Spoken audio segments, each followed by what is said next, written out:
Happy Thursday. I hope you're having a good week. It's been a busy one, but it's been good. This is going to be a little bit vulnerable, but I hope it gives a safe place for you to kind of go, me too. um, this is going to show my age. A while back, there was an episode of Everyone Loves Raymond where Deborah had gotten a bed and breakfast because she wanted her and Raymond to kind of go off by themselves. And the whole build up to their trip was the nervousness that each one of them felt about the two of them being alone together. And the way they expressed it was that they had spent their whole marriage just about raising kids and dealing with problems and things like that. And the thought of just being alone with your partner, even though you still love them, was kind of terrifying because you had gotten out of the habit of knowing how to be with them. The reason why I still remember that and can somewhat relate to it is Janet and I kind of experienced that too. I mean, we've been together forever. Um, feel like we have a great relationship, but we had spent almost our entire marriage raising kids and running a house. And so all of our conversations were very functional. Who's taking who to where and what time do we have to be there and we need to pick up this. And so you kind of get out of the habit of having like real personal bonding conversations. And so I remember you know, when our oldest one moved out of the house and then our youngest one, even though they had gotten a driver's license and they were gone a little bit more, to do the empty nest thing and to look at the other person, I'm sure Janet felt the same way. It's like, who is this person? Like, I don't even know if I know them anymore. I remember we had gotten a cabin in the Smokies, and Janet had gotten a little conversation starter cards, kind of like tabletop conversations, where you just ask an innocent question like, what is a dream that you have, or if you could live anywhere in the world where you live. And it wasn't because we didn't like each other, we didn't love each other, and we didn't want to be together. It was like life kind of forces you out of the habit of knowing how to just have great, personal, intimate conversations. Some of you who are younger are really good at this. You have date night, you go off by yourself. Um, Way to go. Um, Somehow we had just gotten caught up because most of our vacation was visiting family, that there wasn't a whole lot of time for us to do that for ourselves. The reason why I bring both of those up is I think a lot of times our prayer life goes in the same direction. The same thing happens that we just kind of let life push this natural, intimate relationship with God out of the way. And none of us really have prayer, the ability to pray down in the very beginning of our relationship with God, but there's more of this intent and this desire to stay connected with God, and life and jobs and kids and responsibilities and all the things that we have going on just kind of push that to the back burner.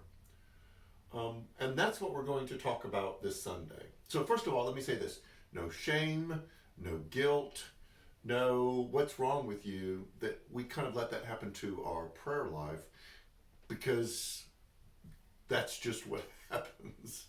There wouldn't be instructions in Scripture about this is how you can pray if God didn't know that it would be something we would struggle to do.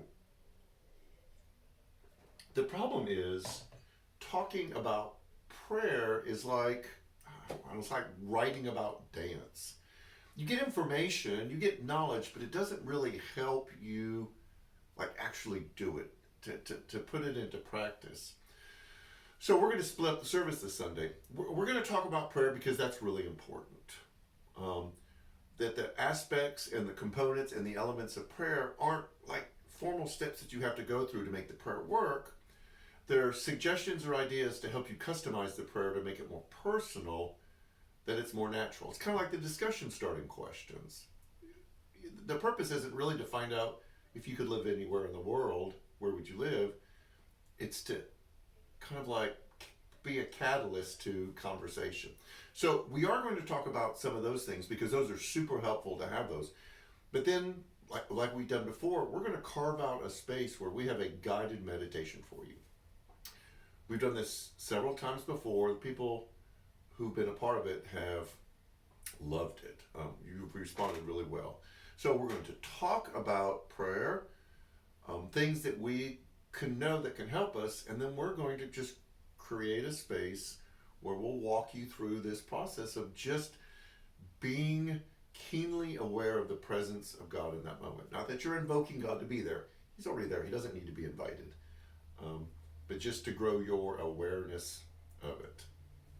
If you're joining us in person, it'll be great. In the auditorium, we'll have an opportunity for you to do that. If you're joining us virtually, we're going to give you some time to kind of do whatever you need to do in the space that you're in, whether you're watching us live or sometime later in the week, where you put away your phone, quiet distractions, and just be with God in that moment and hope to walk you through the process too. So, this Sunday, we're going to talk about prayer, and then we're going to actually pray. And we hope that you join us. Also, this Sunday, Food Pantry, the signs are already out. Spread the word that we will be giving out fresh food. The distribution begins at 11:30. People line up way before. You will not miss out, so don't feel like you have to be here early to get food. Also, we do have people that are willing to bring you up to the church if you want to join us for worship. It's kind of rocky out there in the parking lot, but we have people who do just park your car and then come in and join us in worship and go back out to your car. You won't lose your place in line, and you'll still get food. So we got Food Pantry this Sunday. Our students will be meeting this Sunday. We're seeing more and more students in the worship service, so you will be there for the worship time, and then like when we dismiss the kids, we will also release the students, and you'll go off into your own area and have your own study and discussion time. After party this Sunday, where we will talk about this also. Everything you need to know is Facebook, Instagram, our app, website, so make sure that you stay plugged in. So, this Sunday, we're going to talk about prayer, and we're going to pray. So, have a great week. Take care.